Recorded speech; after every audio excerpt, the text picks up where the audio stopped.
Hi, welcome to our channel Empowering Coach Girish.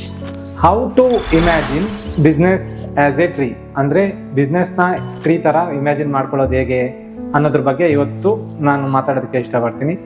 First ಬಂದ್ಬಿಟ್ಟು root ಅಂದರೆ seed ಬೈಯಿಂದ start ಆಗುತ್ತಲ್ವಾ. ಒಂದು tree ಅಂದರೆ ಬೀಜದಿಂದ ಸ್ಟಾರ್ಟ್ ಆಗುತ್ತೆ. ಸೊ ಬೀಜ ಅಂದರೆ ಏನು?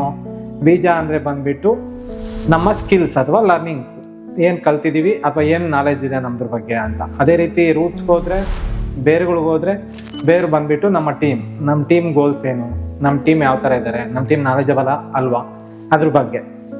ನೆಕ್ಸ್ಟ್ ಬಂದ್ಬಿಟ್ಟು ಟ್ರಂಕ್ ಬಂದ್ಬಿಟ್ಟು ಏನಂದರೆ 7 ಡಿಪಾರ್ಟ್ಮೆಂಟ್ಸು, ಮಾರ್ಕೆಟಿಂಗ್ ಇರ್ಬೋದು, ಸೇಲ್ಸು, ಅಕೌಂಟ್ಸು, ಮತ್ತು ಆಪ್ರೇಷನ್ಸ್ ಅಂತ HR ಇದೆಲ್ಲ ಇರುತ್ತಲ್ಲ, ಈ 7 ಡಿಪಾರ್ಟ್ಮೆಂಟ್ಸ್ ಬಗ್ಗೆ.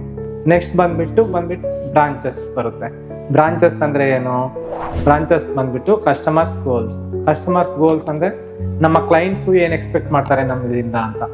ಸೊ ಇದನ್ನೆಲ್ಲ ನಾವು ಸೆಟ್ ಮಾಡಿಕೊಂಡು ಎಲ್ಲರೂ ಕರೆಕ್ಟಾಗಿ ವರ್ಕ್ ಮಾಡೋಕ್ಕೆ ಸ್ಟಾರ್ಟ್ ಮಾಡಿದಾಗ ಫೈನಲ್ ಆಗಿ ನಾವು ಕಸ್ಟಮರ್ಸ್ ನೀಡ್ಸ್ನ ಸ್ಯಾಟಿಸ್ಫೈ ಮಾಡಿದ್ರೆ ಬರೋ ಅಂಥದ್ದೇ ಫ್ರೂಟ್ಸ್ ಅಂದರೆ ಏನು? ನಮ್ಮ ಫೈನಾನ್ಷಿಯಲ್ ಗೋಲ್ಸ್. ನಾವು ಪರ್ಟಿಕ್ಯುಲರ್ ಅಮೌಂಟ್ನ ಅರ್ನ್ ಮಾಡಬೇಕು ಅಂದ್ಕೊತಾ ಇರ್ತೀವಿ, ಬಟ್ ಅದು ಯಾಕೆ ಅರ್ನ್ ಆಗ್ತಿಲ್ಲ ಅಂದರೆ ಈ ಸಿಸ್ಟಮಲ್ಲಿ ಕೆಲವು ಮಿಸ್ಟೇಕ್ಸ್ ಇರ್ಬೋದು ಅಥವಾ ಕೆಲವು ಇಶ್ಯೂಸ್ ಇರ್ಬೋದು. ಅದನ್ನ ಕರೆಕ್ಟಾಗಿ ಸಾರ್ಟ್ ಔಟ್ ಮಾಡಿಕೊಂಡು ಸೆಟಪ್ ಮಾಡಿದ್ರೆ ನೀವು ಆಟೋಮೆಟಿಕ್ ಆಗಿ ನಿಮ್ಮ ಫೈನಾನ್ಷಿಯಲ್ ಗೋಲ್ಸ್ನ ರೀಚ್ ಆಗ್ಬೋದು. ಸೊ ಈ ಟಾಪಿಕ್ ಇಷ್ಟ ಆದರೆ ಲೈಕ್ ಮತ್ತು ಕಾಮೆಂಟ್ ಮುಖಾಂತರ ಸಪೋರ್ಟ್ ಮಾಡಿ. ಮೈಂಡ್ಸೆಟ್, ಬಿಸ್ನೆಸ್, ಮನಿ ರಿಲೇಟೆಡ್ ಕಂಟೆಂಟ್ಸ್ಗಾಗಿ ನಮ್ಮ ಚಾನಲನ್ನು ಫಾಲೋ ಮಾಡಿ. ನೆಕ್ಸ್ಟ್ ವಿಡಿಯೋದಲ್ಲಿ ಮೀಟ್ ಆಗೋಣ. Until then, good by.